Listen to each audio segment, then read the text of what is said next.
Argentina যদি আজকের ম্যাচে জিতে যায়, অপর ম্যাচে নরওয়েকে যদি ইংল্যান্ড হারিয়ে দেয়, তাহলে সেমিফাইনালে মুখোমুখি হবে ইংল্যান্ড আর্জেন্টিনা। 86-তে সেই বিতর্কিত আলোচিত ম্যাচ হ্যান্ড অফ গড, যেই ম্যাচে আবার একইভাবে শতাব্দীর শ্রেষ্ঠতম গোলটাও করেছিলেন আর্জেন্টাইন ঈশ্বর ডিয়েগো ম্যারাডোনা। সেই নতুন করে ইতিহাস লেখার জন্য 2026 যেন প্রস্তুত হচ্ছে। সুইজারল্যান্ডের বিপক্ষে তার আগে আর্জেন্টিনাকে জিততে হবে। তার আগে অ্যারহাট স্টেডিয়ামে আর্জেন্টিনাকে তাদের সেই পারফরমেন্সটাকে নতুন করে প্রদর্শন করতে হবে, যেটা তারা এবারের বিশ্বকাপের ওপেনিং ম্যাচে দেখিয়েছিল। কি করেছিল একটু যদি ফ্ল্যাশব্যাক করেন, এবারের আর্জেন্টিনার প্রথম ম্যাচ ছিল আলজেরিয়ার এগেনস্টে। সেই ম্যাচে মাঠে নামার আগে এক্সপেকটেশনস ছিল লিওনেল মেসি এবারও তিনি আর্জেন্টিনার সবচেয়ে বড় তারকা, বাট তার রোলটা কজ অফ হিজ এইজ একটু হয়তো বদলে যাবে। তিনি গোল করাবেন লাউটারো এন্ড আলভারেজকে দিয়ে, মিডফিল্ড কন্ট্রোল করবেন, সোর্সেস হিসেবে কাজ করবেন। বাট সেই লিওনেল মেসি সেই প্রথম ম্যাচে আলজেরিয়ার বিপক্ষে আর্জেন্টিনার প্রথম ম্যাচে ক্যান্সাস সিটিতে অ্যারোহেড স্টেডিয়ামে হ্যাটট্রিক করে ফেললেন। বিশ্বকাপে আর্জেন্টিনা সেই ম্যাচে নামার আগে আরো কয়েকটা ম্যাচ হয়ে গিয়েছিল, সবলরা দুর্বলদের এগেনস্টে নেমেছিল, ধাক্কা খেয়েছিল, ড্র হয়েছিল, পয়েন্ট হারিয়েছিল, অনেক ঘটনা ঘটলেও কোনো হ্যাটট্রিক হয় নাই। ফুটবল ঈশ্বর লিখে রাখলেন যে এবারের বিশ্বকাপের প্রথম হ্যাটট্রিকটা হবে শেষ বিশ্বকাপ খেলতে নামা লিওনেল মেসির বাঁ পায়ের জাদুতে, এবং সেটাই হলো। সেটা হলো কোথায়? এই ক্যান্সাস সিটির অ্যারোহেড স্টেডিয়ামে, যেখানটায় সুইজারল্যান্ডের বিপক্ষে খেলতে নামবে Argentina. They are do or die match. এই ম্যাচে জয় পেলে সেমিফাইনাল, আরো একবার ফকল্যান্ড যুদ্ধ মার্কিন যুক্তরাষ্ট্রের পটভূমিতে প্ল্যাটফর্মে রচিত হবে। আর যদি আর্জেন্টিনা হেরে যায়, লিওনেল মেসির শেষ বিশ্বকাপের শেষ ম্যাচ হবে।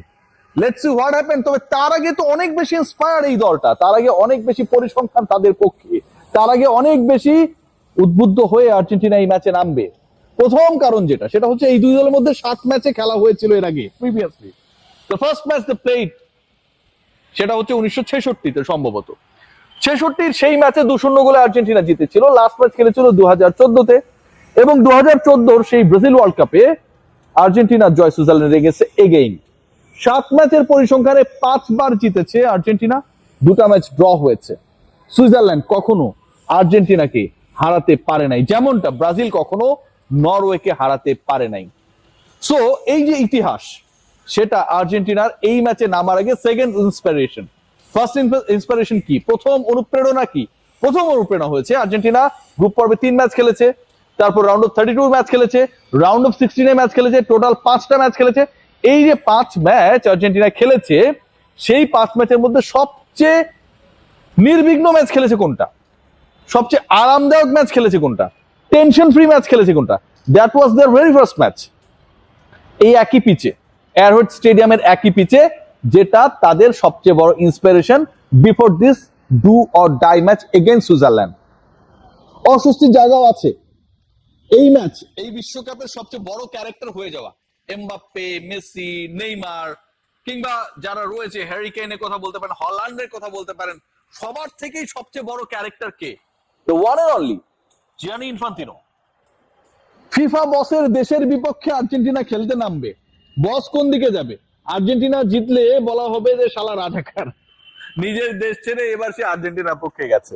সুইজারল্যান্ড জিতলে এটা কি বলা হবে যে ফিফা বস তার প্রভাব খাটিয়ে আর্জেন্টিনাকে হারিয়ে সুইসদের জিতিয়েছে? যেটাই হোক না কেন, লিওনেল মেসির দল কিন্তু আসলে টেনশনে রয়েছে। এবং টেনশনের কারণটা কোথায়? টেনশনের কারণ যেটা, সেটা হচ্ছে দেখুন, আর্জেন্টিনা 5টা ম্যাচ খেলেছে, আমি যে হিসাবটা দিলাম, এবং ওই 5 ম্যাচের মধ্যে তারা প্রত্যেকটা ম্যাচই জিতেছে।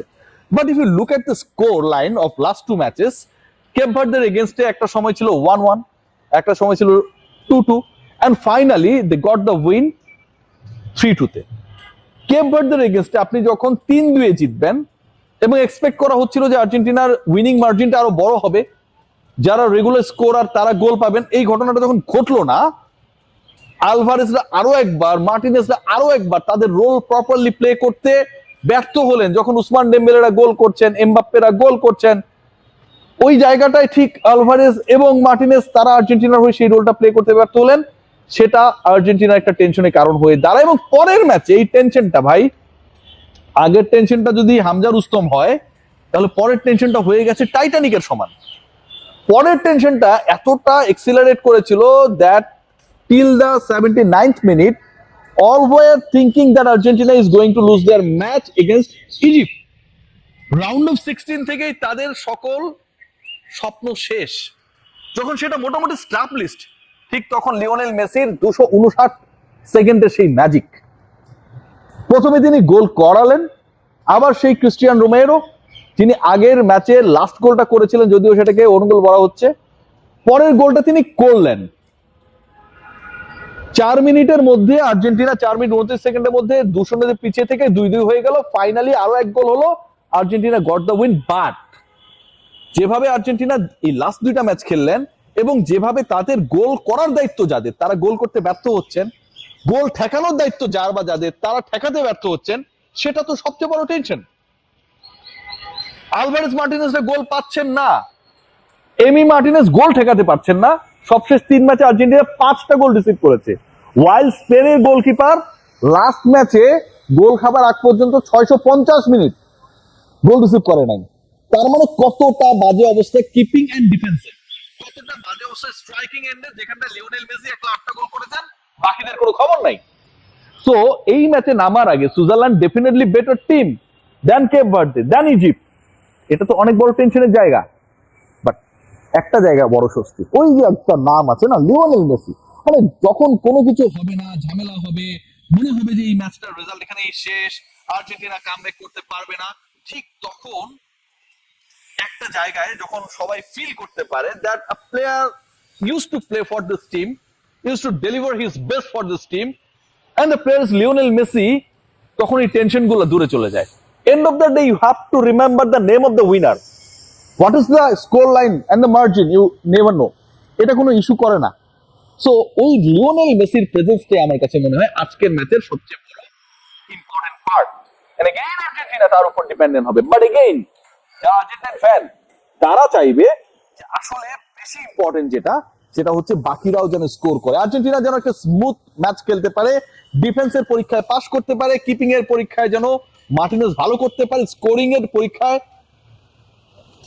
মার্টিনেজ এন্ড আলভারেজরা যেন আবারও সাকসেসফুল হতে পারে। এই ম্যাচের আগে যে ইনফরমেশনটা আপনাদের দিতেই হবে সেটা হচ্ছে সুইজারল্যান্ডের কোচ, হেড কোচ, তিনি জানিয়েছেন যে আসলে রেফারিং নিয়ে প্রশ্ন তোলার তো সুযোগ নেই। লাস্ট ম্যাচে আর্জেন্টিনা দারুণ খেলেছে, দারুণ কামব্যাক করেছে, এন্ড তিনি সেটাকে প্রেজ করেছেন।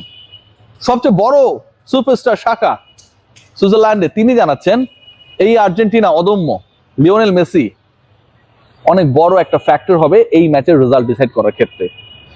মেসিকে কেন্দ্র করে যেই টেনশন এবং একই সাথে আর্জেন্টিনাকে কেন্দ্র করে যে উন্মাদনা, যে আলোচনা, যে বিতর্ক, যে রোমাঞ্চ, সেটা কি আজকেই শেষ হয়ে যাবে, নাকি এই রোমাঞ্চকর যাত্রা, অভিযাত্রা আরো অনেক দূর পর্যন্ত যাবে? They are only 3 match away to be the champion again. সেই জায়গায় আর্জেন্টিনা কি পারবে নাকি পারবে না, this match will decide something from there. আর যদি আজকে আর্জেন্টিনা জেতে, নরওয়েকে ইংল্যান্ড হারিয়ে দেয়, 86 সেই বিশ্বকাপটা যেখানটায় শেষ হয়েছিল 2026-এ আবারও ইংল্যান্ড আর্জেন্টিনা তাদের ওই বিশ্বকাপ শেষের পরের আলোচনা, শেষের কবিতা নতুন করে লিখবে। ফকল্যান্ডের ইতিহাস নতুন করে রচিত হবে ফুটবল মাঠে, আমেরিকার বুকে।